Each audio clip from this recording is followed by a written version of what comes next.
আমরা সহযোগিতা করার জন্য অঙ্গীকার করেছি, কিন্তু সরকারের পদক্ষেপ দেখে মানুষ যেন আশ্বস্ত হয় যে তারা আমাদের সহযোগিতা নিতে চায়।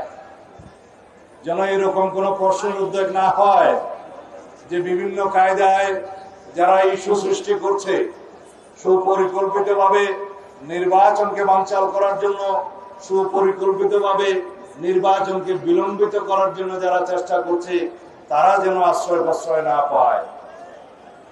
যেন জনগণের মনে কোনো প্রশ্নের উদ্বেগ না হয় যে সরকার একটি নির্দিষ্ট দলকে বোধহয় সুবিধা দেওয়ার জন্য কোনোভাবে চেষ্টা চালাচ্ছে।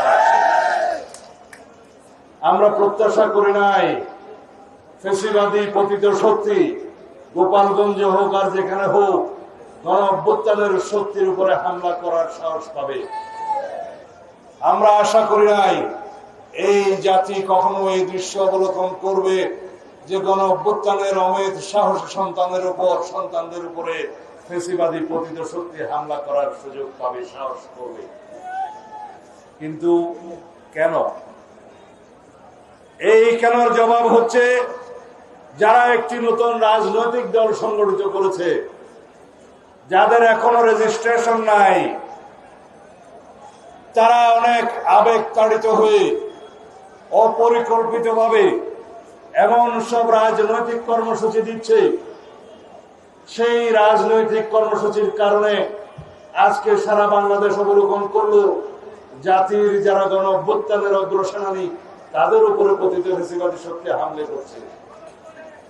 সুতরাং বাবারা, রাজনীতির ময়দানে আরো অভিজ্ঞতা সঞ্চয় করার জন্য আমরা পরামর্শ সবসময় দিচ্ছিলাম, আজকেও দিচ্ছি, নসিহত করছি। আমরা তোমাদের উজ্জ্বল ভবিষ্যৎ কামনা করি। বাংলাদেশের গণতন্ত্রের জন্য তোমরা ভবিষ্যতে অনেক বেশি অবদান রাখবে, তোমরা জাতীয় নেতৃত্বে পরিণত হবে, সেই আশাবাদ ব্যক্ত করি। কিন্তু যেভাবে তোমরা যাচ্ছ, যেভাবে এনসিপির আমরা এই কর্মসূচির ধরন দেখছি, তাতে করে আমরা একটা মেসেজ পাচ্ছি যে কোনো না কোনো বাহানায় এমন কোন অবস্থা সৃষ্টি করা যাতে করে বলতে পারে যে সরকার কোনো কিছু নিয়ন্ত্রণ করতে পারছে না, এই সরকার নির্বাচন কিভাবে দেবে। আর কিছু কিছু প্রশ্ন তো ইতিমধ্যেই আপনারা তুলেছেন। এই নির্বাচন কমিশন নিরপেক্ষ নয় কেন? শাপলা প্রতীক না দিলে কি নির্বাচন কমিশনের বিরুদ্ধে অঙ্গুলি তোলা যায়? জাতীয় প্রতীকের মার্কা ছাড়া কি বাংলাদেশে আর কোনো মার্কা ছিল না? এই প্রশ্ন তো আমরাও করতে পারি।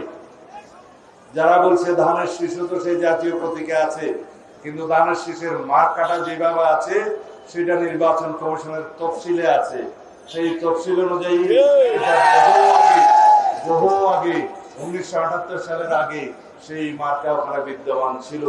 সেই মার্কা নিয়ে আজ পর্যন্ত কেউ প্রশ্ন তুলে নাই।